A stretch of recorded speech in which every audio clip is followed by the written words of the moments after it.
Sgwennu, cyfres o sgyrsiau wedi'i noddi gan y Coleg Cymraeg Cenedlaethol sy'n trafod ysgrifennu creadigol cyfoes.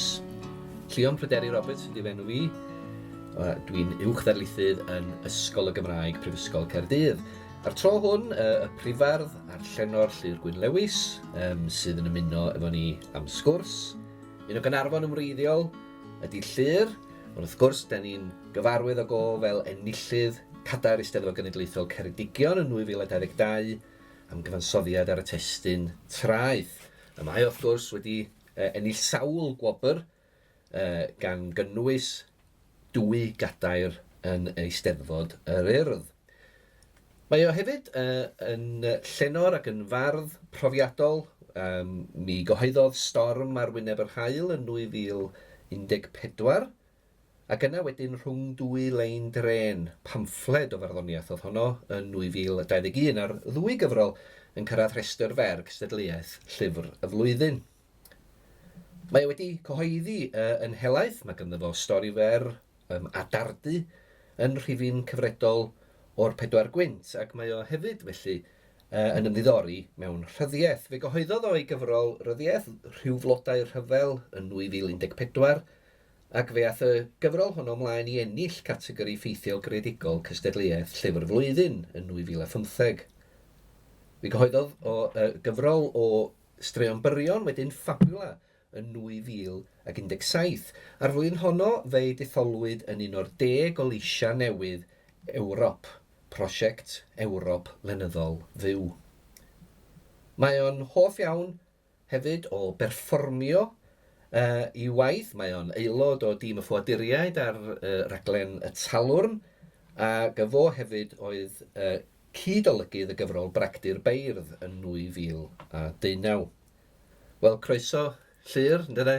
Restr gofaith yn fanna. Dwi'n siŵr, dwi ddim wedi sôn wrth gwrs am hanner y pethau yr wyt ti wedi gyflawni, ond croeso ato ni beth bynnag. Diolch yn fawr iawn am ddysgu'r cael bod yma. Wel, ddechreuai efo cwestiwn syml gobeithio. O le daeth yr ysfa i ysgrifennu neu'r ysfa yma i fod yn greadigol? Dwi'n meddwl bod o'n anodd deud yn syml oherwydd bod i wastad wedi bod yno. Felly allai ddim cofio mewn ffordd adag lle nad oedd yr ysfa yna yno. Dwi'n cofio pan o'n i'n hogi bach, pethau fel darllen straeon wali wmff. O ie. A wedyn yn creu fatha fersiynau fy hun wedyn, rhyw sequels o'r heini. Felly mae wastad wedi bod yna rhyw ffurfn ei gilydd a gwirioni ar gerddi pobl fatha Hedd Wyn a Gerall Dwywen pan o'n i'n fach iawn. Ond dwi wedi bod yn meddwl dipyn a sôn dipyn am hyn yn ddiweddar. Dwi'n meddwl mae'r peth od fysa taswn ni ddim wedi bod yn greadigol mewn rhyw ffordd o ystyried y fagwraeth ges i yn y lle ges i'r fagwraeth honno. Hynny di, o'n i'n, o'ch ti'n dweud, cael magu yng Nghaernarfon, lle oedd, o'ch ti'n gweld ac yn cyfarfod beirdd ac yn clywed barddoniaeth, clywed ac yn darllen llenyddiaeth yn aml iawn iawn. Oedd yn had yn aelod o dîm Talwrn, yna dalwn yn y capal, oedd. Dwi'n cofio Mac yn ennill gadair pan o'n i'n hogyn bach, a awdl am Gaernarfon, a cael mynd i'w dŷ fo, gistar y gadar, a pethau hefyd yn troi o gwmpas y capel, pethau fel, oedd nhw'n rhoi pasiant ymlaen bob blwyddyn, a fysa Harry Parry Gwynidog neu rhywun arall o blith y criw oedd yn ymwneud efo'r pasiant, yn nhw fysa ni sgwennu fo, felly so mae'n cael ei sgwennu a'i gynhyrchu a'i gyfarwyddo pob dim gyn, yn gwbl amatur gyn bobl y capel a. Oedd na feseidia bobl yn dod o bob cwr o Gymru. Dyna ni, oedd na theatr yna, os cofio'n iawn. Oedd na ryn, 4-5 noson, unwaith bob blwyddyn. Ac o'ch ti'n llenwi'r lle yn llawn dop. Felly, a fel oedden ni fel plant wedyn yn cymryd rhan mewn gwahanol ffyrdd yn cael rhyw damad bach rhyw lein bach i'w deud yma ac acw math o beth. Felly, oedd y creadigrwydd yna, pethau fel gwersi piano, mynd i ysgol glaneuthwy hefyd, wastad yno, ac oedd o wastad yn droi o gwmpas geiriau hefyd. Felly, oedd o bron yn anochel. A dwi'n meddwl nes i wrth rhyfela yn erbyn hynna i radda. Nid bod fi wedi bod yn rhyw rebel mawr pan o'n i'n arddegau chwaith. Ond nes i dynnu ffwrdd oddi wrth hynny, a dim ond dod yn ôl at farddoni, dyd y gwir, pan dod i'r coleg a cael gwersi gen bobl fatha chdi a dysgu cyngeneddu hefo chdi. Ond yn y cyfnod canol na, be nes i oedd gwrthryfel yn erbyn bod yn greadigol yn y ffordd yna, drwy fod yn greadigol mewn ffordd arall a mynd i yn aelod o fand.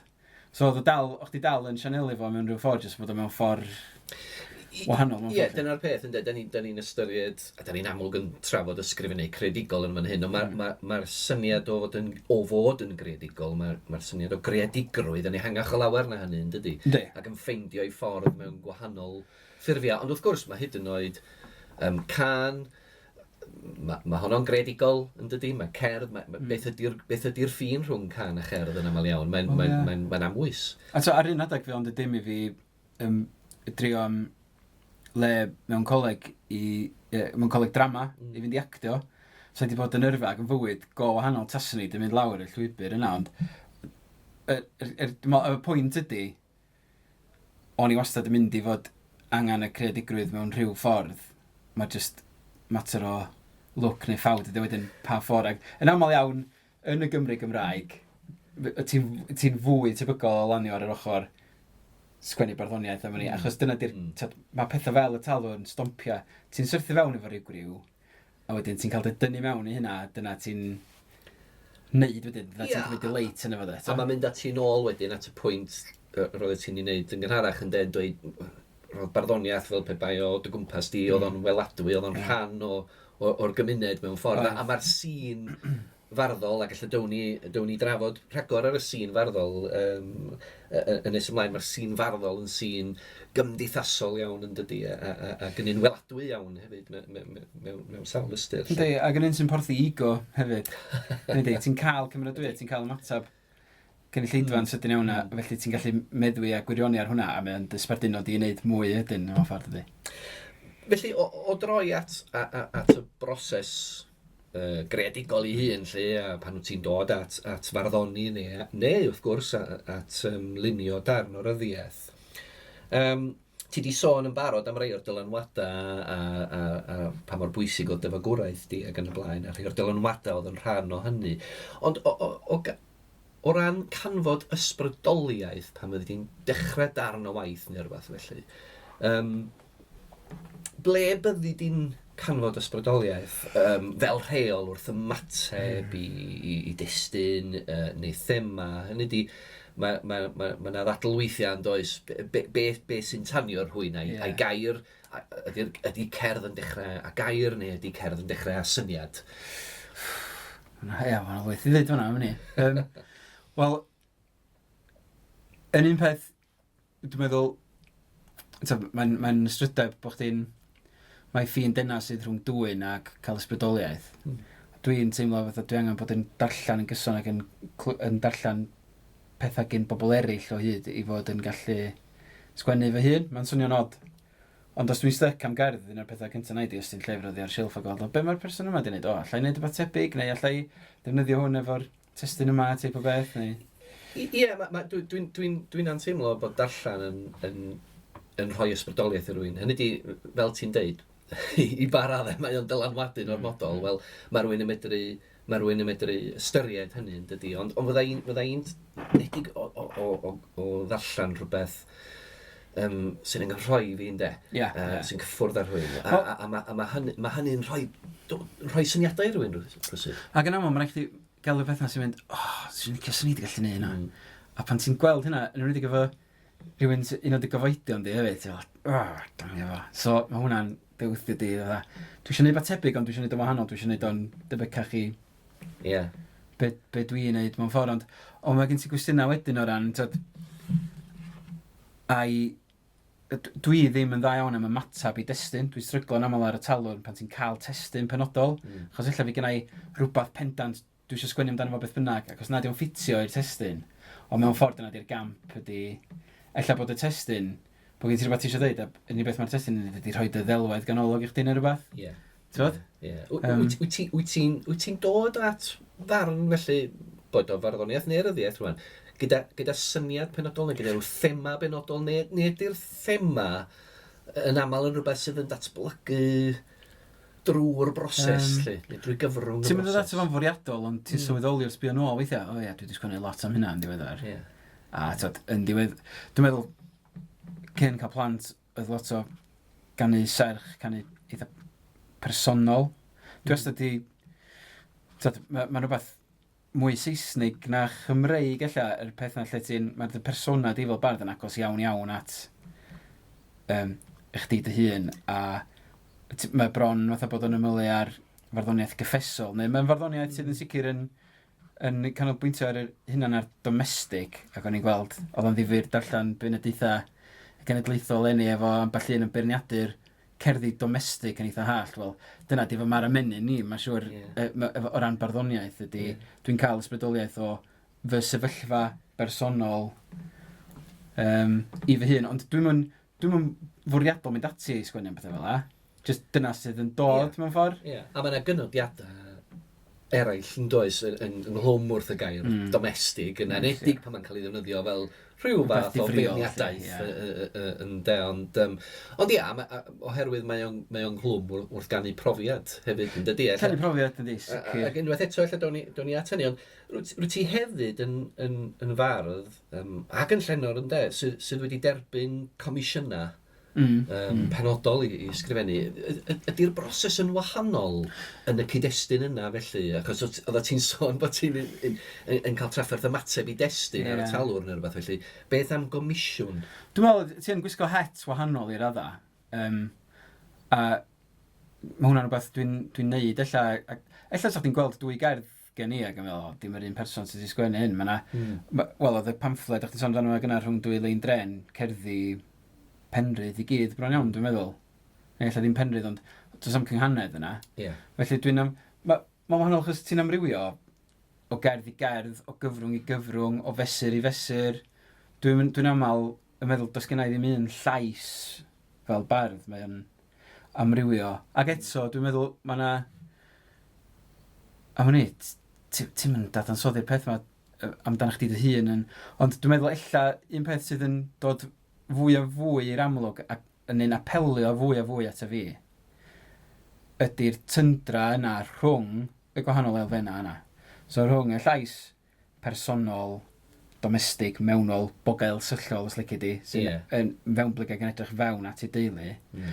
A'r cwestiynau ehangach, boed hynna'n y bardd cyhoeddus, y persona cyhoeddus ar lwyfan o fewn i gymuned efo ei gynulleidfa, neu hyd yn oed y Gymraeg, y gymuned Gymraeg, neu hyd yn oed yn ehangach na hynny eto, cwestiynau am y byd a'r ffordd mae'r byd yn mynd, cwestiynau gwleidyddol ella, mae'r tyndra rhwng y ddau beth. A ella, yr unigolyn a'i sefyllfa bresennol instant oes lici di yn erbyn cefnlen hanes hefyd. Mae hwnna'n dod yn fwy ac yn fwy difyr ac o ddiddordeb i fi. Ella bod o'n arwydd bod fi'n mynd yn hen, ond mae hwnna'n rhywbeth dwi eisiau mynd ar ei ôl fwy. A mae o'i weld, dwi'n credu, yn dydi, yn y ffordd y rwy ti yn traeth er enghraifft yn cyfosod y personol a'r cyffredinol. Ac yn greu hynny'n llwyddiannus iawn yn y fan honno, ac yn trafod y themau neu'r pynciau mawr yma, ond eto mae yna elfen agos ato chi, dwi'n meddwl bod un o'r beirniad yn dod wedi sôn am agosatrwydd y gwaith a'r modd yma'r themau mawr yma'n cael ei trin fel pethau syml. Mae'n dod yn ôl am hynny at, fel chdi'n dweud yna, canu profiad, o sut ti'n... Mae'n cael ei ddrymu fewn i ni, dydy, mae'n rhaid i chi ddiriaethu profiad o hyd, a dwi'n dod yn ôl o hyd at... Dwi'n beth yn cofio pa ffordd rhwng dwi'n meddwl i ddweud, ond mae Joyce yn dweud rhywbeth fatha, in the particular is contained the universal. Right. Dwi'n meddwl, nid y ffordd... dwi'n meddwl. In the particular is contained the universal. A dwi'n meddwl, mae lot o bobl yn defnyddio fo wrth ddeud wrth bobl, ylwch, dirieithwch eich profiad, cadwch oddi wrth yr rhaniaethol. Ond dwi'n meddwl mae'n dweud mwy na hynna hefyd. Mae'n dweud, reit, wrth sôn am yr unigolyn, allu di wrth zoomio fewn ar brofiad go dyn i ffocws os lici di. Mi allu di hefyd, osod hwnna'n erbyn cefnlen llawer mwy eang. A dyna ydy'r... Efo Rhyw Flodau Rhyfel, dwi'n cofio gofyn i mam ddarllen hwnna, achos mae'n sôn am hanes teuluol eitha personol. Ydy. So nes i ofyn i hi gyntaf, beth ti'n meddwl hwn? Ti'n meddwl ddylswn ni gynnig o'i gael ei gyhoeddi? Ta, dio jyst yn rhywbeth oedd ni gadw mewn y teulu. A nath hi ddweud, yn eitha diflewyn ar dafod, chwarae teg. Nath hi ddweud, dwi wrth y modd efo hwn, dwi wedi mwynhau o, dwi wedi cael bydd o'n efo, dwi'n yn gwybod faint o ddiddordeb fydd gen bobl eraill yn efo. Ac o'n i'n meddwl, wel ia, ti'n neud pwynt teg yma, achos oedd o'n sôn am profiadau personol ia, profiadau hen ewyrth i fi, so mae'n arwyddocaol iawn i'r teulu. Ydy. Ond ella be dwi wedi sylweddoli ers iddo fo gael ei gyhoeddi ydy, mae pobl yn bachu ar rhywbeth yma. Maen nhw'n gweld profiadau penodol iawn, un person o'r arfer byd, adlewyrchiad neu atgoffad o rhywbeth maen nhw'n gyfarwydd efo. Ie, ac mae'r profiad personol yna, neu'r profiad teuluol yna, i fod o'n bersonol i chi, mae o'n rhoi cyfle i titha ofyn cwestiynau ehangach am ryfel, a mae'r thema rhyfel, neu'r pwnc ryfel yna yn thema eang dros ben, dydy, a chymaint o agweddau gwahanol arni hi. Felly mae dod â'r profiad personol yna, dod â'r profiad penodol yna, yn helpu ni falle i weld rhywfaint ar y darlun. Yndi, mae yna un dan yn Rhyw Flodau Rhyfel lle mae'r siaradwr yn mynwent ta'n cot. A mae gen ti reseidio o feddi i ddechrau fe. A hyn oed ti hwn ti hynna wedyn, mae gen ti just waw o enwa. A hynna'n yn bobl a gollwyd, ond na chafwyd corff ar ei cyfenw, felly sgyn ti'n hyd yn oed beddrod iddyn nhw. Just reseidio enwa. A mae o'n, pan ti yno, mae o'n, ti jyst methu dygymod, ti methu delio efo'r peth, ti methu prosesu'r peth. Ti methu sylweddoli bron. Hold on, oedd bob un o'r enwa yma yn berson. Mae'n lladdwyd nhw. Mae'n rhy fawr. Mae'n rhy anferthol i ddygymod ag o. Ac felly, y ffordd mae'r adroddwr, ffordd mae'n hitio'r adroddwr ar ei dalca mewn ffordd ydy pan mae'n gweld un enw, Lewis L. A mae'n neud o'n bersonol iddo fo'n syth. A dwi'n gobeithio mewn ffordd yna mae'r gyfrol ar ei hyd yn ei wneud. Mae'n trio dygymod efo anferthedd dinistyr dair y fel byd. Drwy zoom i fewn a dweud, ylwch ar stori un person bach. A doedd dim yn stori arwrol, dim yn stori allan o'r cyffredin mewn unrhyw ffordd. Mae'n stori debyg iawn i beth ddigwyddodd i ddilyn o bobl eraill. Ond hon ydy'r un dwi'n ei hadrodd mwyn trio wneud synwyr o'r peth os digid i. Ac felly, fod ti'n sôn am brofiad eang ofnadwy, mawr ofnadwy, mae darllenydd yn medru uniaethu wedyn hefyd yn dydi. Felly fydda i wastad yn dweud wrth myfyrwyr sydd eisiau sgwennu am y pynciau mawr. Wel, gnewch ar bob cyfrif, ond ffeindiwch ffordd o ddangos. Yr anferthedd yna, neu gwneud yr anferthedd yna fymryn yn llai. Rwyt ti'n hoff iawn, gan bod ni wedi dechrau sôn am Rhyw Flodau Rhyfel, ti'n hoff iawn o archwilio y ffin rhwng y gwirionedd a'r dychymyg, ti eisiau wedi sôn ychydig am hyn wrth ysgrifennu. Wrth gwrs, hyd yn oed wrth lunio profiad, wrth adrodd am brofiad, fel ti'n newydd sôn rwan, mae'r dychymyg yn rhan o adrodd y profiad yna. Dydy hyn oes ydy'r profiad yna'n brofiad go iawn. A fydda i'n ffeindio weithiau, oedd na duedd efallai, yn edig oedd ti'n sôn ychydig am y gwahaniaeth rhwng y Saesneg a'r Gymraeg yma yna. Yna duedd efallai weithiau i ystyried bod unrhyw beth hynna'n gofiannol, neu unrhyw beth sy'n adrodd profiad, yn eirwyr, neu'n gorfod bod yn eirwyr. Felly, sut wyt ti'n gweld cyfraniad y dychymyg wrth ysgrifennu'n greadigol? Hynny ydy o'n rhywbeth sydd yn cynnig rhagor o bosibiliadau? Yndi, dwi'n meddwl, un peth mae rhywun yn gorfod gofio pan o'n i'n sgwennu Rhyw Flodau Rhyfel, o'n i'n sgwennu fy meithuriaeth ar yr un pryd. Pan o'n i'n sgwennu Fabula, o'n i'n ddarlithydd ar yr un pryd. Felly mae hwnna'n bwnd o gael effaith am o'n i mewn sawl ffordd. Yn un peth, o'n i'n meddwl am y peth yma beth bynnag, achos pan o'n i'n darllen cofiant T. Gwyn Jones a cofiant Yates ag ati, ac yn delio fo gwaith y bobl yma, ond hefyd i bywydau nhw. A ffordd maen nhw'n hunan, Yates yn ymwedig yn creu fitholeg i hun o gwmpas i fywyd ei hun. A ti'n astudio cofiannau yn yr... Dwi'n gwybod bod chdi wedi meddwl lot am hyn, a mewn ffordd fatha ti'n sylweddoli mae cofiannau a hynna'n cofiannau yn llunio narratif. Hyn os ydyn nhw'n honni bod nhw'n eirwyr.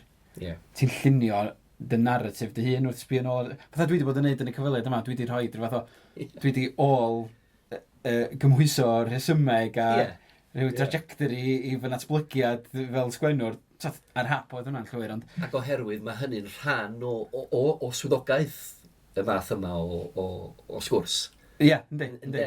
O ddim yn rhywbeth sy'n digwydd yn naturiol, ond o'i roed o fewn ffram, fel y ffram yma, mae'n digwydd yn dydy. A dyna sydd ni'n neud synwyr o unrhyw beth, dyna sydd ni'n neud synwyr o'n bywydau, di tadogi rhyw fath o strwythyr neu narratif arnyn nhw, ond mae'r llyfr hefyd yn llyfr, Rhyw Flodau Rhyfel yn llyfr am goffad, am gofio, ond dwi'n meddwl beth sy'n bwysig iawn ydy bod ni'n trio gael ato foedd am hosibilrwydd y cofio ar yr un pryd, bod hynna'n goffau eto ar y lefel anferthol na os licio di, lle dwi wedi tyfu fyny efo pethau fel fe'i, lle mae'r milwyr o'r Rhyfel Byd Cyntaf a hyn oed mwy milwyr o'r Rhyfel Byd dal yn fyw, felly maen nhw'n cofio, ydyn nhw'n cofio'n gywir sy'n gwestiwn arall, mae trauma ac ati'n dod fewn iddi, ond maen nhw'n cofio pan fydden nhw i gyd wedi marw, a fydd natur y cofio a'r coffau yn newid. Sut mae hwnna'n... A wedyn, bod fi'n cymhwyso hwnna wedyn i fy atgofio ni fy hun hefyd yn y llyfr. Hynny ydy, fy atgofio ni o wyliau fy teulu neu fy nain a fy nhaid. Ti'n mewn ffordd yn trio blaendirio ac addaf o'r cychwyn cyntaf, mae ffuglen ydy pob cofio, a chelwydd ydy pob cofio, os licio di. Ond dwi'n meddwl, ar yr un pryd o hynna, mae gen ti bethau fel, studio pobl fel Mihangel Morgan, ddaru wrth rhyfela yn erbyn y syniad o realaeth, fel allwch chi byth fod yn gwbl realistig wrth sgwennu. Da chi'n dewis cynnwys rhai pethau hebgor rhai pethau eraill. A hefyd, rhywun oedd Wyn Thomas yn deud ar dechrau'r 90au, mi fysa'n dda i sgwennwyr Cymraeg gofio Mae'n Gymraeg a sgwennwyd y Mabinogi, a mae hwnna di aros efo fi. A dwi'n meddwl oedd lot o hwnna wrth raidd ffabil a wedyn yr ail gyfrol, lle o'n i'n trio cadw hynna mewn cof a meddwl, reit, allwn ni fynd i dir dychymyg a ffantasi fan hynna, chwarae efo cyfrwng a gwahanol genres. So mae'n rhaid i chi roi rhywbeth mewn bocs llyfr ffantasi, mi allai dal fod yn defnyddio rhyw derm, dwi'n mynd i gwybod, yn llenyddiaeth lenyddol, teip o beth. Ond allwch chi chwarae efo gwahanol genres ar yr un pryd. A hefyd, wrth gwrs, oedd o'n ffordd i fi o ddianc oddi wrth just sgwennu academaidd mwy gwrthrychol, mwy conventional, os licio di. Chwarae hefo. Mae fel bod cyfrol straeon y gyfrol honno, fel pe bai nhw'n gwthio'r ffiniau, dydyn, ac yn rhyw fath ar Rhyw Flodau Rhyfel mewn ffordd, ynddo, bod nhw'n rhyw fath o gyfuniadau o wahanol fathau o ysgrifennu sy'n dod ar dychymyg, a'r go iawn, a realaeth, rhyw fath o realaeth, a rhyw fath o afrealaeth, a ti gilydd rwysyd. Ella be o'n i'n ffindio oedd, o'n i'n sgwennu'r pethau academaidd wrth yng ngwaith bob dydd, a wedyn yn teimlo, be tasa hyn yn digwydd? Cymryd rhyw syniad academaidd, o'n mynd, be tasa hyn yn digwydd ta? Neu be tasa hyn? Ffindio outlet i hynny, mae gen ti digidweithio di fan hyn, rhan o Max, mae hi di llwyddo i wneud o mewn ffyrdd gwahanol, mae hi di cyfuno i astudiaethau academaidd efo sgwennu mwy creadigol mewn ffordd wahanol os licio di, lle alla bod fi di gwahanu'r ddau beth chydig bach mwy. Ac eto mae yna stori fel, mae lot o'r straeon byrion yma'n chwarae efo ffurf yn yr ystyr, dyn nhw ddim yn straeon byrion per se, maen nhw'n gron fatha rhyw ddryllia, rhyw fragment mae rhywun wedi ffindio, a felly dwi'n gwisgo fy het ysgolheigaidd yn dweud, deith ddim ar draws y darn yma mewn hen bapura yn y llyfrgell math o beth, fatha bod chdi wedi dod ar ei traws nhw ac yn dweud, dyma nhw, a ti'n cyflwyno nhw i'r darllenydd, ac mae fyny ddyn nhw wedyn i ddefnyddio i crebwyll, a dwi'n licio cael... Mae lot o'n dod yn ôl i be dwi'n mwynhau i ddarllen. Be dwi eisiau gweld, pa fath o lyfr dwi eisiau darllen. Os nad yw'n bodoli, wel, na i greu o fy hun ta. A dwi'n cofio un stori, rhyw person eitha dysgedig yn dod ato fi'n dweud, Dywgs, wyddwn ni ddim bod y bedyddwyr di mynd i gynhadu yn Japan. Wedi llyncu'r peth. Mae gen i stori am gynhadau sy'n mynd i Japan. Digwyddodd hynna rioed, ond mae hwnna'n compliment i fi bod fi'n teimlo fatha, oce, wel, Elea, dwi wedi wneud o'n weddol gredadwy. Ar ymddiriadaeth yn yr ysgol higdod wyna wedyn, ac yn yr adroddwr. Ie, ond ti'n chwarae efo, eto, disgwyliadau a chonfensiynau a be mae darllenydd yn disgwyl wrth o ddats destun, ond o'n i'n meddwl allan swn i'n ges i lot o hwyl, allan ges i bach gormod o hwyl wrth sgwennu rhai o'r straeon yma, ond allan swn i'n darllen un o'r darna o stori ola Fabula, lle dwi'n deud ar y dechrau, mae gen i rhywbeth o ddarn mewn italics yn deud bod fi wedi dod, deithio mae hyd i'r llys ganlynol ymhlith papura anghoeddedig y diweddar Dr Pryderi Roberts, darllenydd yn adran archeoleg môr Prifysgol Aberystwyth. Felly bod hi wedi bod yn neud rhyw scribbles anodiadau ag ati. A'r syniad yma fan hyn ydy bod hi wedi dod i ddysgu, dwi'n meddwl yna stori oedd Paul Russell Caergrawnt illa, di dod ar hyd, di defnyddio fatha gola uwch fioled a di dod ar draws rhyw hen scribbles yn margins rhyw law ysgrif oedd wedi diflannu ac oedd nhw wedi gallu ffindio nhw eto. A felly ni'n, eto, bachu ar y syniad yna meddwl, reit, be allai wneud efo hwn yn hir dychymyg teip o beth. A'r syniad ydy bod hi wedi ffindio rhyw fath o law ysgrif tebyg i hynna a bod o'n datgelu i ni rhywbeth newydd am y ddiwylliant pobl canser gwylod.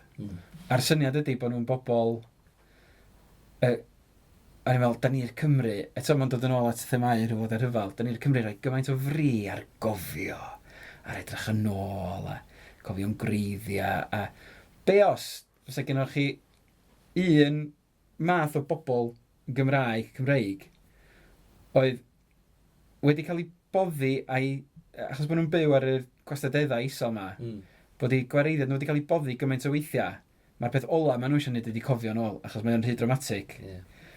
Felly, bod nhw ddim yn rhoi bri o gwbl ar y cof ac ar gofio. Bet os y gennych chi fath yna o bobl, pa fath o bobl fysa nhw. A wedyn, efallai bod fi'n neud peth anoeth fan hyn, ond na i ddarllen dan, achos ges i hwyl yn trio ailgreu Cymraeg canol. So mae'n dweud, ni allwn gredu'r hyn a welwn ar y llawysgrif. Yno dan y golau porffor, gwelwn, nad yn berffaith eglur, dal po ysgrifen, mewn llaw wahanol i eiddo'r prif ysgrifydd ar ymyl y ddalen. Dyma'r hyn a ddywedau'r talp hwnnw. Canys y cenedl hon hagen ydoedd cenedl y ddynion nid cof oedd arnaddynt. Sef i westyr hyn, ni byddai gŵr na gwraig o naddynt y byddai ganddo gof nag atgof o'r palea daeth, nag o pawraig y ganwydef. Nid cof ganddo chwaith dim ystoria na chwedl o balea doeth y genedl, na pha ran a ddwythau iddaw, na ddoi nag echdoi, nag yw graig na maib na merch o naddynt. Nid oedd i'r genedl hon arwr nag arwredd, canys angof ganddynt, wedi ei digwydd ydoedd unrhyw weithred na gair.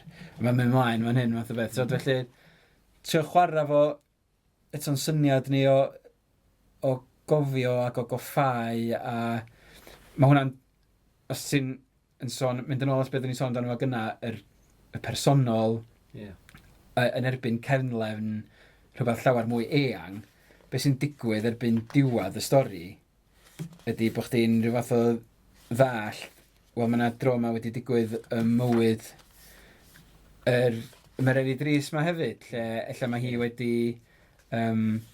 dydi rioed wedi cael wedi setlo lawr efo rhywun oherwydd bod hi wedi rhoi i hun i'w gyrfa teip o beth, a mae yna ddarn reit ar y diwedd hefyd, lle mae'n stori hir.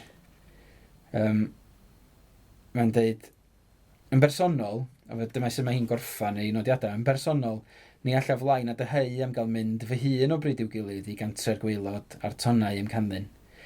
Nid dymuniad sentimental am gael boddim o hyn, ond y gwrthwyneb. Y deisyfiad am gael byw'n hir mewn lle a chyd a phobl, lle mae'r amddiffynfeydd cystal nes na dewir yr un defnyn i mewn i'r tir, na'r un atgof poenus i'r meddwl. Lle ceir byw heb oedi eiliad i ymdrybeiddu yn anobaith y gorffennol. So mae hi'n gweld yr apel o'r diwylliant yma sydd byth yn cofio, oherwydd pan sylwedd olaf hyn o'r newid dra chefn bob dydd, yr wyf yn dyheu ac yn brifo am gael dianc i anghofrwydd cantre'r gwaelod, oherwydd fe'n llethyr ac aflonyddu'r arnaf beinos gan drychiolaethau o'n tad sy'n farw neu arfoddi. So ti'n sylweddoli reit ar y diwedd bod hi wedi colli ei ddad a bod yna alar yn fan yna, a felly bod yr apel o wareiddiad sydd ddim yn cofio, ddim yn gallu cofio, yn ofnadwy o atyniadol iddi hi, math o beth. Ie. Ac wrth gwrs, y syniad no anghofrwydd yn mynd â ni nôl at yr chwedla a'r mabinogi ac yn y blaen, oedd ti'n sôn amdano fo'n gynharach yn de. Ac wrth gwrs, hefyd, yr hyder yn fanna, i arbrofi, i chwilio yn ffordd wahanol o ymdrin a'r pwnc yn de. Dwi'n meddwl, mae'n anochel hyn a hyn ohono ni sy'n na, yn ddarllenwyr, yn siaradwyr, ac yn awduron. Ti'n mynd i gael ella'r amrywiaeth na o gyfrynga a lleisia a genres a ti'n mynd i gael mewn diwylliant mwy. A felly, dwi jyst yn meddwl pam ddim cael... Chos mae'n awduron llawer mwy dawnus na fi sy'n mynd i allu ysgrifennu nofela confensiynol. A dwi'n dweud confensiynol yn ddifriol o gwbl fan yna. Hynny di, nofela sydd yn dilyn disgwyliadau mwy... confensiynau mwy disgwyliedig, allan, ta di dweud, iawn? Neu fwy realaidd, allan. Mae yna bobl eraill sy'n gallu neud lot gwell na fi. Dwi wedi cael go ar sgwennu nofela fel a dwi wedi methu yn ddybryd. Felly, waith i fi drio gwneud rhywbeth gwahanol ddim. Dwi'n ffodus, mae gen i job llawn amser, felly dwi'n mynd i bynnu ar werthiant mawr i dalu milion a dim byd fel yna. Hobi ydi o i fi. A mae hynna'n gallu bod yn felly, ond mae'n gallu bod yn beth ofnadwy o braf hefyd, achos ti'n gallu cael go rhywbeth, gwneud rhywbeth gwahanol. Os na, di'n apelio at gynulleidfa eang, neu os ydy o'n methu dim cymaint och. Felly, dwi'n meddwl bod o'n jyst yn beth iach os ydy... bod ni'n fach, gennym ni lot o clout am faint o'n ni sy'n na, does? Ond mae eisiau creu rhywbeth o amrywiaeth o fewn. Yn hollol, a mae'r amrywiaeth yna yn cynnig mwy i ddarllenwyr, mae'n cynnig amrywiaeth o fewn y sy'n creadigol yn ogystal yn dydi. Felly mae yna le i bopeth yn does. A mae hynny'n bwysig, dwi'n meddwl, a fel ti'n deud, peidio gweld y syniad o gonfensiwn fel rhywbeth israddol. O, na, ddim o gwbl. Oherwydd mae o'n cyfrannu at yr amrywiaeth yna. A mae'n cyfrannu at y bwrlwm sydd yn y sy'n sgrifennu creadigol. Yndi, wel, tas y pob llyfr fel Fabula a Rhyw Flodau Rhyfel, fysa gennym ni... Sa'n ofnadwy ar ni fysa, ti'n dweud, felly... Oes, mae eisiau'r... Ia, fel dwi'n dweud, barod yr amrywiaeth yna. Sôn am amrywiaeth, ynddo? Pan fyddi di'n mynd ati sgrifennu, i ddod ati nôl at y broses am eiliad, wyt ti'n ffeindio bod gen ti rhyw broses benodol y byddi di'n mynd drwyddi hi bob tro yn yr un ffordd, neu ydy'r broses yn amrywio sef bwynt wyt ti'n sgrifennu'r rhyddiaeth neu farddoniaeth? Mae'n bawnd o'n neud i ryw raddau oherwydd gofynion ffurf ac yn y blaen. Ond ti'n deddu amrywio bob tro, neu os yna rhyw broses fyddi di'n ei dilyn yn fwy penodol? Dwi'n meddwl fel mae'r blynyddoedd yn mynd, mae'n mynd yn fwy o gwestiwn o reidrwydd, pryd wyt ti'n gallu ffitio fo fewn. Dwi'n meddwl, geiddwyd y llyfr rhyddiaeth dwytha fi yn 2017. Wel, os dwi'n dweud chi bod fy mab hynna wedi enni'n 2018, yna allwch chi weithio allan eich hun pam bod na ddim llyfr. Hynny di, does o bron ddim amser i feddwl am broses, ti just yn pan ti'n cael y cyfle. Cipio amser. Ia, a dwi'n meddwl, dyna pam dwi'n sgwennu mwy o farddoniaeth yn diweddar, achos mae o'n... Nid o bod yn rhywbeth i allu wneud ar amrantiad, ond mae o'n fwy contained. Mae sgwennu cywydd 12 llinell a chwysu dros fo yn fwy realistig na sgwennu nofel 100,000 o eiriau neu be bynnag. Ond wedi deud hynna, dwi wedi bod yn trio meddwl fwy yn ddiweddar efo'r rhyddiaeth, y pethau dwi wedi bod yn trio i sgwennu, ond yn methu raddau helaeth. Trio meddwl mwy am strwythyr, yn sicr, darllen o gwmpas. Dwi'n meddwl allu di wneud y math o'r brofi ag ati sydd yn Fabula hefo mwy o barch at narratif ag at strwythyr nag o'n i'n ddangos yn fanna. Dwi'n meddwl mae yna falans i'w ganfod yn rwla.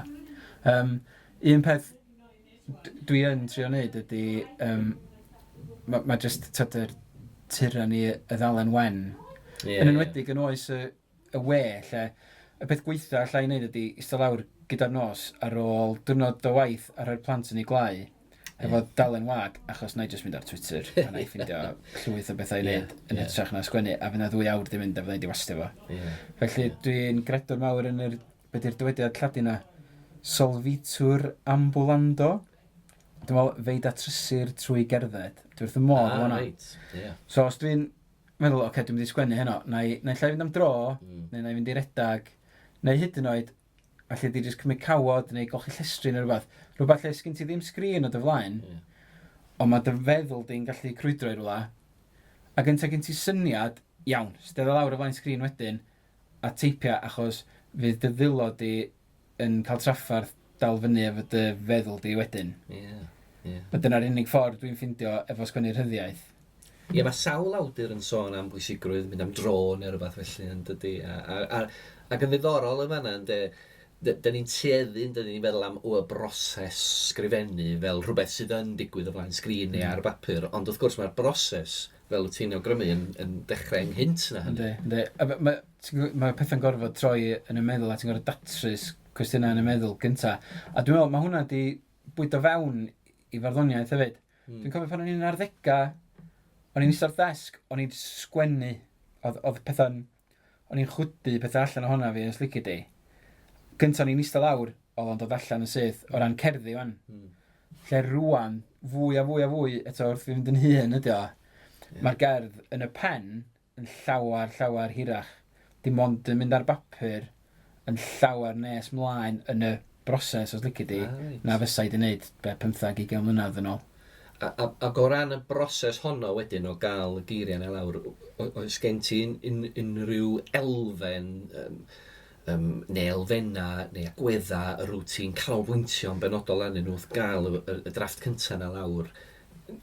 Hynny di, dyn ni weithiau'n dweud wrth fyfyrwyr, pidwch ffain un o'r model am gywiro iaith ac yn y blaen wrth gael y drafft cyntaf fel awr, achos ti eisiau'r trydan cychwynnol yna. Wyt, wel, achos bod fi hefyd yn ymwybodol bod fi'n sgwennu ac yn gallu mynd ymlaen mewn cerdd. Un o'r pethau dwi'n trio weithio allan yn eitha buan yn y broses ydy lle dwi'n cyrraedd ar y diwedd. Be ydy, os allu di cael, diolch mostad yn digwydd mor daclus o hyn, ond os allu di gael llinall ola, mae gweddill lle gerdd yn syrthio lle wedyn. Weithiau, ar ôl hyn o ddrafftia, ni di sylweddoli o, actually, y llinell ola na, dyna di'r llinell gyntaf mewn gwirionedd. Ond yn aml iawn, mae'n eitha weithio i fi. Reit, oce. Dwi'n troi syniad yn rownd yn ymhen am hir, a dwi'n mynd gwybod, mae'n syniad dawn, lle ti eisiau mynd efo fo? Os ti'n gallu gweithio allan lle ti eisiau gyrraedd hefo fo, be di'r endpoint? Mi wneud gweddill y gardd syrthio lle wedyn yn eitha da. Di hynny'n fwy gwir efo cerddi cyngeneddol? O ran cael y llinell olaf yna? Neu di o'n rhywbeth sydd yn perthyn i gerddi rhydd hefyd? Dwi'n meddwl mae'n handi, yn wedi gofio englyn yn rhywbeth t-shirt clincar o lein mewn ffordd, os ti'n groes y gyswllt ac yn ysgubol yna. Ond dwi'n meddwl, mae bron sa'ch chi'n dweud bod o'n bwysicach efo cerddi rhydd, achos dwi'n meddwl, bron sa'ch chi'n gallu chwarae bingo fan hyn, sawl gwaith o dwi'n mynd i ddeud wrth i fynd yn hun yn ystod y sgwrs yma, ond wrth i fi fynd yn hun, dwi'n ffindio fy hyn ofn cerddi rhydd fwy a mwy, achos mae bron fatha bod na ormod o ddewis.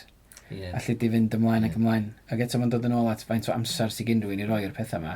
Mae'r gynghanedd yn cadw chdi o fewn y tresi os lygu di fwy, neu deud reit, 12 llinell sgyn ti fan hyn, neu hyn a hyn o amser sgyn ti gynghaneddu, felly gyda'n siŵr bod pob lein yn talu am ei lle. Lle efo cerddi rhydd, felly di jyst fynd ymlaen ac ymlaen, chdi bach gormod weithiau. Mae'n berigl yn yr hyddid. Oes, yn sicr. Felly mae cael llinell ola ar gyfer cerdd rhydd yn ffordd o wthio yn erbyn hynna hefyd. Just neud yn siŵr reit. Dyma lle mae'r gerdd yn gorffan, gyda'n siŵr bod chdi'n cyrraedd fanna o fewn 3 ffennill. A paid a mynd i fwydro dim mwy wedyn ar ôl hynna, math o beth. Mae'n ffordd dda o ddisgwblid y hun pan mae amser neu egni neu beth bynnag yn chdig yn bryn. Wrth drafod elfenna crefft yn y dosbarth, yn aml iawn, un o'r pynciau yna sydd yn codi ydy gwrthdaro. Hynny di, mae'n bwnc pwysig, mae'n elfen bwysig o unrhyw ddarn o lenyddiaeth. Mae'n rhoi trydan i'r darn o lenyddiaeth, dwi'n wastad yn teimlo. Ond wrth gwrs, mae gwrthdaro hefyd yn golygu gwrthdaro rhwng cymeriadau mewn stori neu nofel. Mae'n gallu golygu gwrthdaro rhwng geiriau, gwrthdaro yn y strwythyr ag ati. I ba raddau fyddi di'n meddwl yn ymwybodol am wrthdaro pan wyt ti'n cyfansoddi? Hynny di, boi ti'n sgrifennu barddoniaeth neu'r ryddiaeth yn fan hyn. Ydy gwrthdaro'n rhywbeth rwyt ti'n meddwl yn ymwybodol amdano fo wrth i ti gyfansoddi, neu ar ddechrau cyfansoddiad, dwi'n mynd i geisio rhoi gwrthdaro i mewn o fan hyn. Neu ydy o'n rhywbeth sydd yn datblygu'n fwy organaidd rwysyd? Allan i sticio at farddoniaeth, achos mae'n ffordd o stopio'n un fynd ymlaen am byth, ond hefyd, achos bod yn rhywbeth, allan dwi wedi meddwl amdano fo fwy ymwybodol. Dwi'n meddwl, mae'n neud efo strwythyr hefyd, achos enwedig efo cerdd, mae rhaid yn aml iawn, eto, cywydydd ac llinell ydy rhywbeth dwi'n sgwennu'n aml iawn oherwydd y talwn. Just yn teimlo bod rhaid, bron wyt ti'n cael rhyw ond ar ôl y 6 llinell cyntaf. Felly ti'n cyflwyno rhyw syniad a wedyn ti'n dweud ond. Mae'n wrthdaro fan hyn, neu... Rhaid delenegol yna bron yn de. Alla bod o ddim cweith... Bo fi'n meddwl am wrthdaro, ond dwi'n meddwl am tensiwn, neu rhyw wrthdynnu bron, fwy nag gwrthdaro, bod yna ddau beth yn tynnu'n erbyn i gilydd. Sy'n ffordd arall o ddeud, bod nhw'n taro yn erbyn i gilydd am o'n i. Dwi jyst ddim mynd i deimlo fwy a mwy, a mae hwn yn dylanwad rwy'n fatha Griffith Owen sydd ar yr un tîm talwr na fi, da ni'n rhannu lot o waith efo'n gilydd yn gofyn am farn i gilydd yn aml iawn ac yn cael sgrisia bwy gilydd am farddoniaeth, dyna di'n delight ni, ond does na'm diben, da ni wedi dod i ryw deimlo, does na'm diben i chdi fod ar ddiwedd cerdd fwy'n lain yr un lle oeddech chdi ar y dechrau. Os am pwynt jyst dweud, wel, tydi'r dail yn neis, neu rhywbeth. Wel, mae'n rhaid chdi gael rhywbeth, rhyw fath o ddatblygiad. Bron bod chdi'n drin o fatha stori neu drama neu rhywbeth. Bod yna rhyw fath o wrthdaro neu dyndra neu ddatblygiad neu newid wedi digwydd. Neu lla i'r persona neu i'r pethau mae o'n i weld yn ystod y gerdd. Neu be oedd y pwynt 1, cyfansoddi'r gerdd. 2, bod rhywun yn darllen neu gwrando ni. A hefyd, un ffordd i fi o greu hwnna ydy bod y gwrthdaro neu'r tensiwn yn digwydd yn fewnol. Dwi'n fwy, felly beth bynnag, dwi'n fwy sydd yn aml yn ddim yn gallu setlo fo reality fy sefyllfa. Mae gen i wastad rhyw ddelfryd, so yn aml iawn, mae'r reality y bywyd dwi'n ffindio fy hyn yna fo, a fy nelfrydau, a fy neheadau fi. Mae yna wrthdaro a gwrthdynnu fanna, felly mae modd dramateiddio hynna. A hefyd, y syniad mae Griff yn pregethu'n fawr am hyn ydy, wel, does o'n pwynt i'r persona yma yn y gerdd fod yn rhyw sant, yn tydi'r rhyfel yn beth ofnadwy, tydi tlodi yn beth drwg. Mae'n iawn coleddu'r safbwyntiau yna, ond da ni'n foda ffeiledig, methedig, da ni'n bobl ddrwg ar y degau, ac os nad ni'n dangos hynna yn cerddi bod gennym ni'n gwendida yn ogystal â'n moesa, yna mae o'n creu lot o i... Nid y proffwyd sy'n edrych ar bethau o bell, ond rhywun sydd yn nghanol o. Ac yn dweud, dwi'n dibyn bach o gachwr, neu hynny di, dwi'n joio bod yn dad, ond ffledial mae'n anodd weithiau. A mae cyfadda hynna. Felly, o'n i'n meddwl allan sy'n ni'n, achos efallai bod hwnna'n perthyn i'r... Yn lle jyst dweud, yn tydi bod yn rhiant yn wych, bod chdi'n dweud, mae o'n wych, ond mae'n macro fi hefyd, math o beth. O'n i'n meddwl, mae yna rhyw fath o densiwn yn y gerdd yma o'r awdl lle eto ti'n canolbwyntio ar y bywyd teuluol yn erbyn cenlem ehangach yn traeth. So, nofio di'r gerdd yma. Lle eto, dwi'n bod yn eitha hynanol fan hyn, achos wrth gwrs, wrth i fi fynd i nofio ar y traeth, dwi'n gwybod dwi'n gadael fy nghymar, so dwi'n y môr, dwi'n gadael fy nghymar ar ôl efo'r plentyn i edrych ar ôl o newid i glwt o be bynnag. So dyma hi. Yn grenedig o'r neidiaf fel babi'r hech. Oer fel braf. Arfeinion rwy finnau yn ddibwys o ddibwysau. hen bren, neu ryw wymon brau. A'r nofiaf ymhell bell, a llebu'r byd mor ddi-ddallt a hallt cyhyd, dyma gael rhyw fodd o afael, rhyw foddi hefyd. Ar ôl hoi, chwifiaf i'r lan. Anheilun chwifio nôl yn fychan. Rhynna fi, oeri'n efan. Felly dwi'n nofio allan. Felly, tyd, efo mae gen ti'r gwahaniaeth rhwng y reality a'r ddelfryd, lle dwi wastad yn chwilio am ryw fath o ddihangfa o fy sefyllfa bresennol, o fy onwy bywyd modern, teip o beth, a ti'n cael mynd i'r traeth, a ti'n cael nofio, ti'n cael teimlo'n fyw am unwaith, math o beth. Ond o'n i'n isio adael o fanna, o'n i isio, eto, bod yna ryw fath o ddatblygiad, bod o ddim just yn, wel, pam dwi wedi darllen y gerdd yma, bron sa'ch ti'n gallu cael ryw fath o ond yma cyn yr englyn ola ar ôl hoi. So dwi wedi cael yr ryddhad ar ddihangfa yna, o wedyn dwi'n troi rownd ac yn sbio nôl ar y traeth ac yn gweld y teulu. Wrth gwrs, ie. A does na ddim dianc o hwnna, ella bod chdi ddim isio dianc o hwnna. A mewn ffordd yna di'r cwpled ola na rhynna fi, oeri'n efan. Mae'r dŵr yn doeri di, ond ti'n rhynnu, ti'n cael rhyw ias hefyd. A wedyn, felly, dwi'n nofio allan. Ac o'n i'n fwriadol eisiau bod yna rhyw fath o amwysedd yma na, sydd gobeithio'n dangos, neu'n enghreiffdio, neu'n darlunio yr gwrthdaro neu'r tyndra gymaint ag ydi o. A di'r nofio allan fanna'n golygu dwi'n nofio allan o'r môr, felly dwi'n mynd yn ôl at fy nheulu. Ta di'n golygu dwi'n nofio allan ymhellach, achos dwi eisiau gallu just hirhau'r dianc am chydig bach, chydig funudau yn hwy, felly, yndi, mae'n wrthdaro yn fanna'n sicr, a mae'n rhywbeth dwi'n trio roi fwy yn yngherddin ddiweddar. Ac yna hefyd, yr ymdeimlad yna o'r pethau mae'n tynnu'n erbyn i gilydd, fel oedd ti'n deud, y gwrthdynnu yna, ynddo? A mae hynny hefyd, lle dwi'n wastad yn teimlo fod gwrthdaro yn argraff o ryw un digwyddiad. Mae'r syniad o wrthdynnu yn un diddorol iawn, oherwydd mae fel pe bai yn ehangu yn dydi, yn mwyhau. Wel, dwi'n fwy fel a beth bynnag, dwi'n un o'r dynion yna sydd yn osgoi gwrthdaro yn fy mywyd fy hun, ar unrhyw ffordd bosib, a unrhyw beth fedra i osgoi ffrio fo rywun, neu gwffio fo rywun.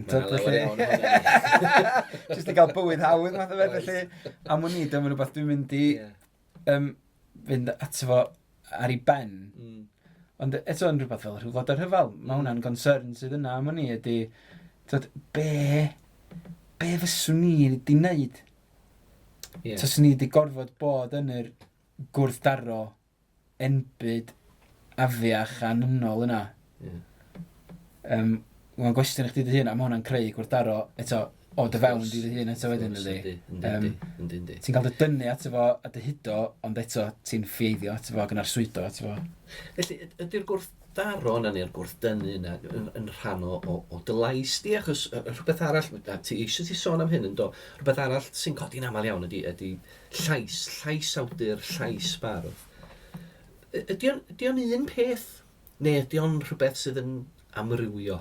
Ydy o'n rhywbeth sydd â sawl haen?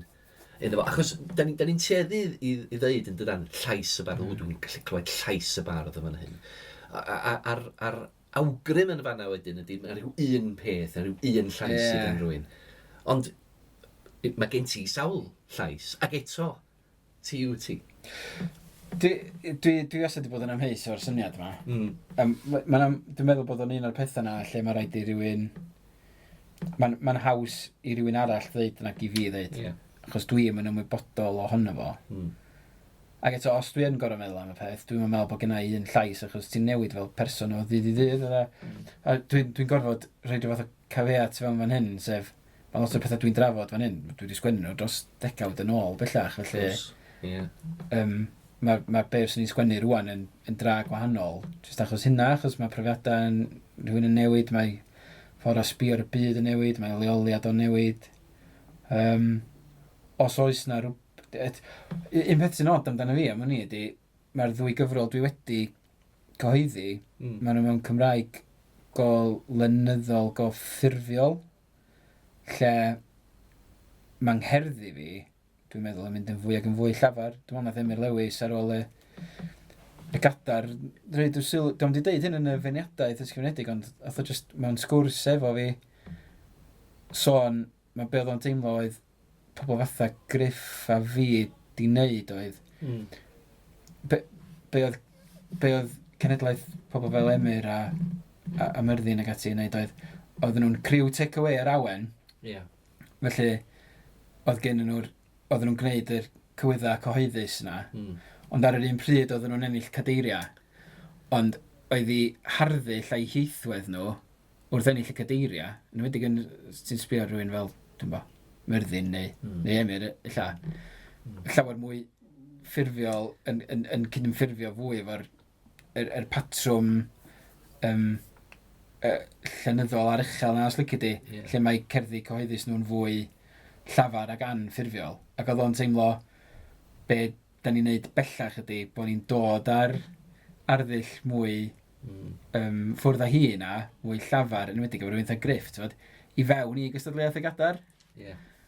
So, dwi'n gwybod os oes yna rhywbeth yn fanna, ond dwi yn teimlo bod fy llais sy'n amrywio, fy nghyweirio fi, fy register sy'n amrywio o gerdd i gerdd, o sefyllfa i sefyllfa, o pa yna ydyn gerdd i'w deud yn y bragdy neu mewn stomp, neu yn gerdd farnad. Ti'n gorfod amrywio yn ôl y cyfrwng hefyd, dwi'n meddwl?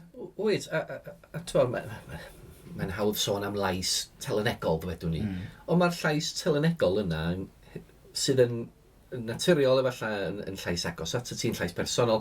Mae hefyd yn gallu bod yn llais dechanol. Mae hefyd yn gallu bod yn llais sydd yn cyflwyno rhywbeth yn uniongyrchol, yn fwy llym efallai. Felly mae'r syniad yno o lais, dwi'n meddwl, i fod o'n awgrymu yn peth, efallai fod o'n fwy amlhynog na hynny. Dwi'n eitha licio'r syniad bod rhywun yn gallu pigo fyny cerdd gyda i o fan hyn a dan o'r ryddiaeth o fama a mynd, a i'r un boi sydd wedi sgwennu'r hyn? Dwi'n eitha licio hynna.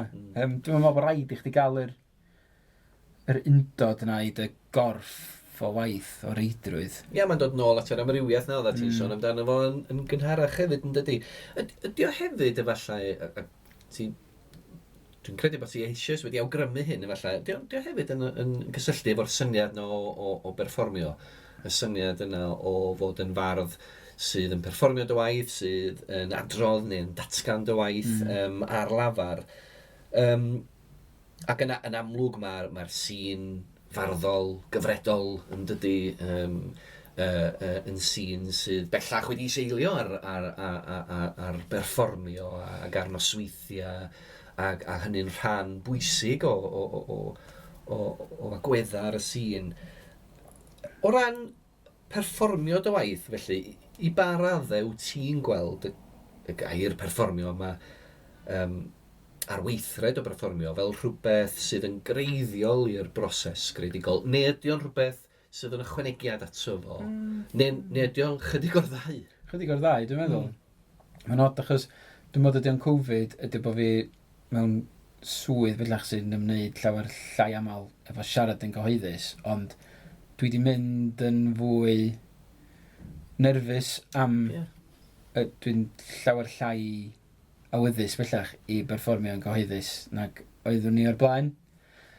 Dwi'n wir yn gallu egluro pam, ond dwi dal yn meddwl bod o'n bwysig, dwi dal yn meddwl bod o'n... Da ni just mewn sefyllfa mor freintiedig yn Gymraeg bod na'r gynulleidfa yna, a felly bys fo'n andros o gamgymeriad, dwi'n meddwl, i ddiystyru hynna neu i ddibrisio hynna.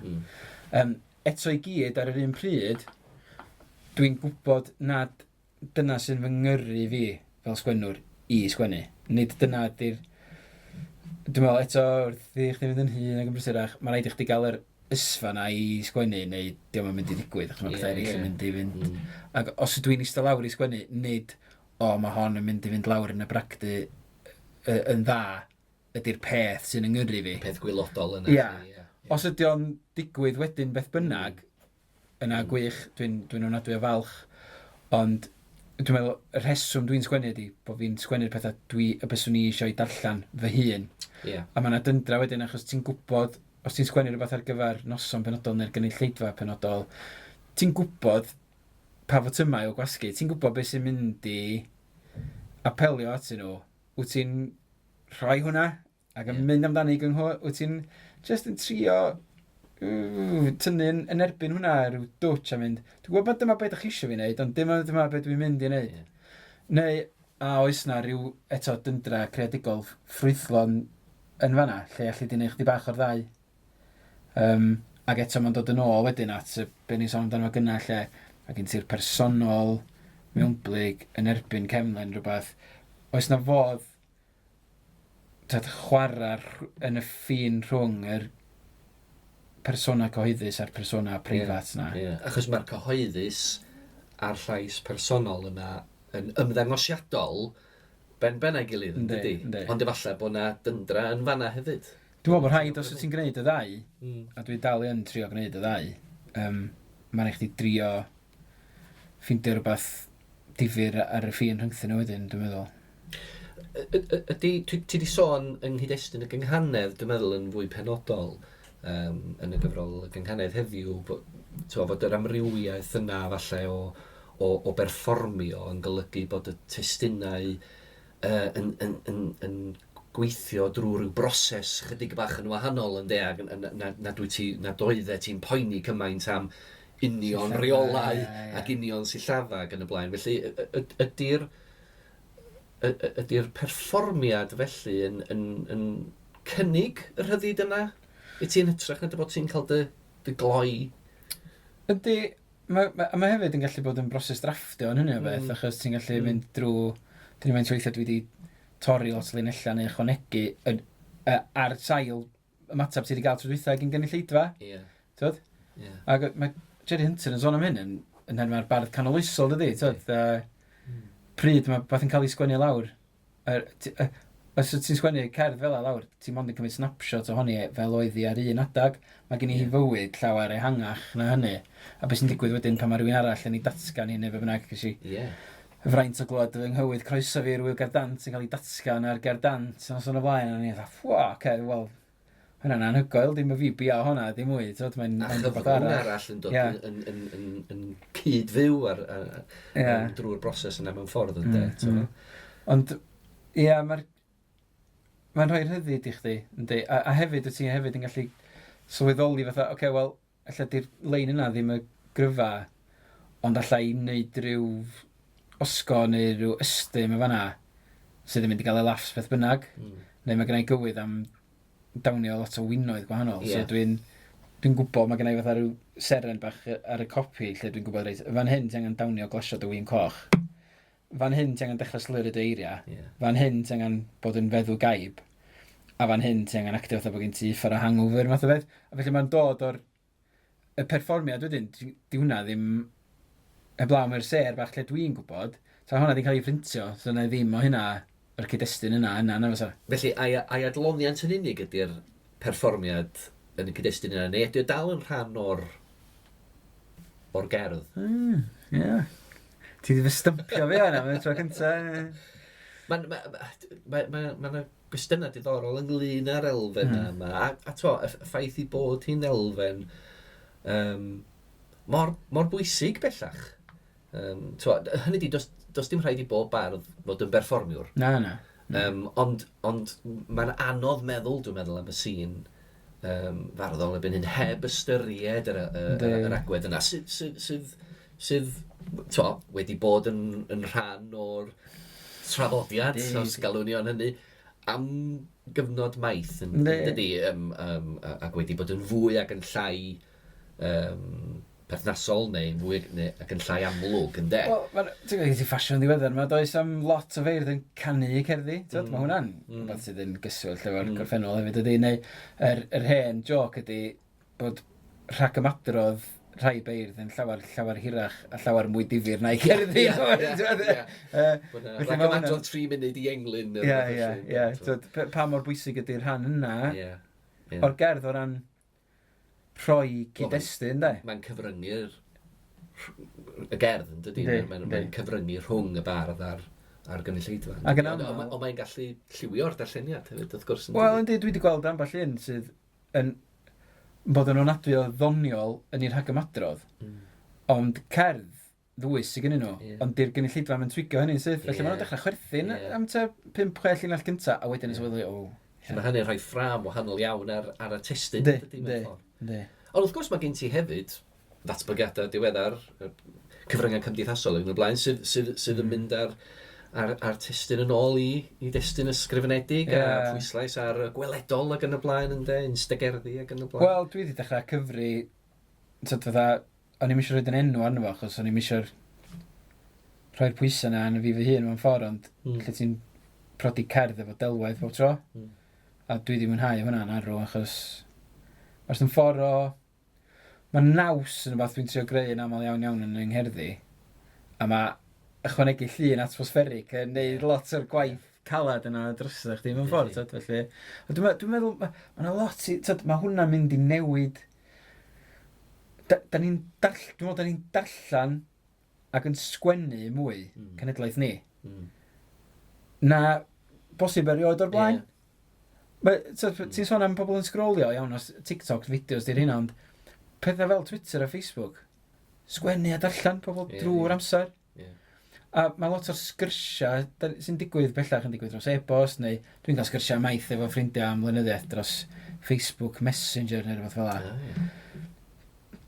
Ydy hynna yn y pen draw mynd i gael effaith ar yn hawdlan ni, nes i drio sgwennu awdl ar Facebook rôl yn 2017, ond dwi'n siŵr fysa un syniad gyda efo y stori yna na dardu Llŷr Pedwar Gwynt, sgwrs rhwng dau berson ar-lein di hwnna. A maen nhw'n ddyn a dynas, mae'r ddau nhw'n gymar i rywun arall. Tas nhw'n treulio gymaint amser a hynna efo'i gilydd yn siarad yn y byd go iawn. Fes nhw'n cael eu cyhyddo fod yn anffyddlon i'w partneriaid.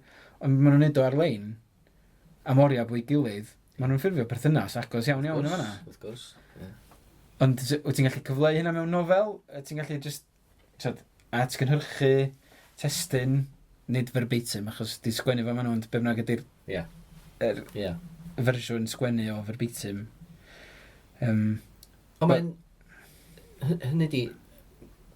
Ie, mae'n dangos yn dydi bod y sîn farddol yn amrywiol iawn, mae'n dangos i fod o'n newid o hyd, fod y sîn lenyddol, nid just y sîn farddol, yn ymateb i'r hyn sy'n digwydd.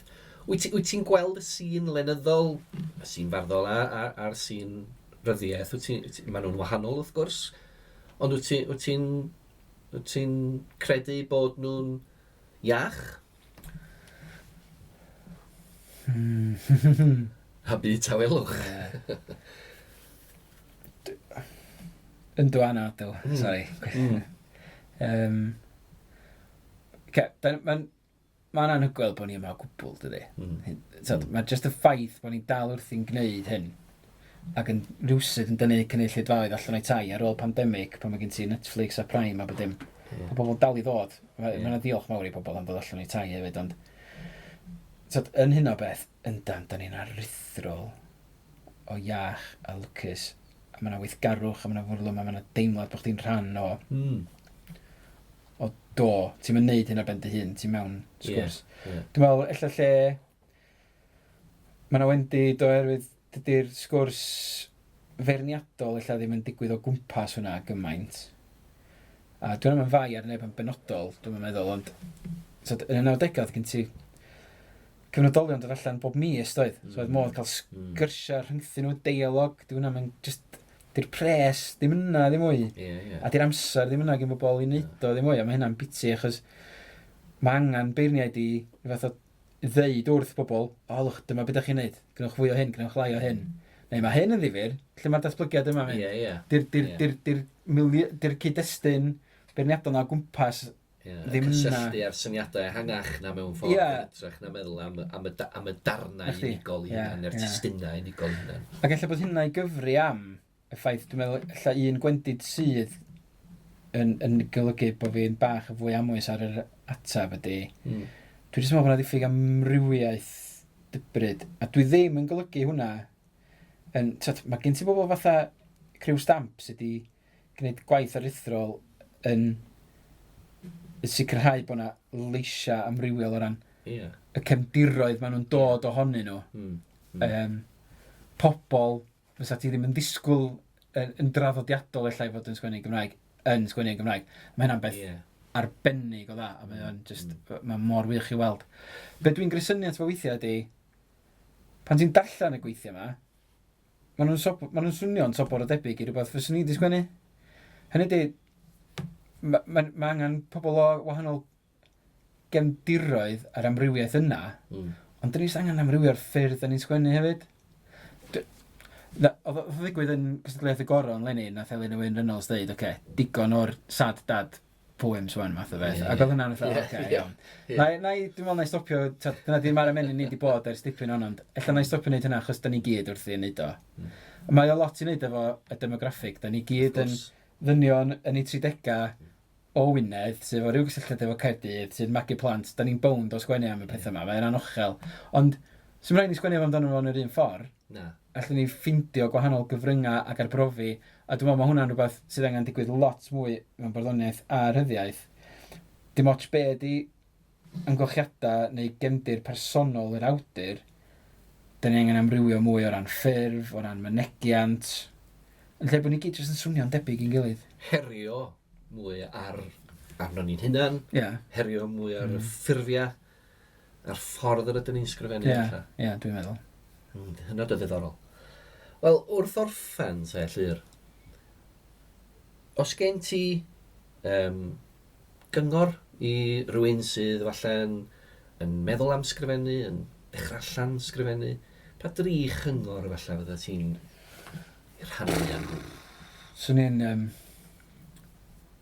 rhagrithiwr, swn i'n rhoi un o'n hynny gwir. Mae darllen ydy'r un amlwg. Mae'n siŵr bod pobl eraill wedi dweud hynna hefyd, ond mae'n rhaid i fi ddeud o hefyd, achos dyna sydd, os dwi'n fewn twll o ran sgwennu, dyna sydd dwi'n cael allan ohono fo. Darllen, nes bod fi'n gweld, sy'n rhaid i chdi fod yn cymryd syniad fel lwmp, bod chdi jyst yn mynd, dyna sydd nath nhw hynna, allai wneud hynna. Mae'n awreichion bach yn does, sy'n tasgu weithiau. Ti'n dysgu techneg, o'n i'n darllen cerddi Seamus Heaney yn ddiweddar. Allai gymryd hwnna? Allai wneud o fan hyn? Os allai wneud o hanner cystal o fo, fe gennau chwip o gerdd.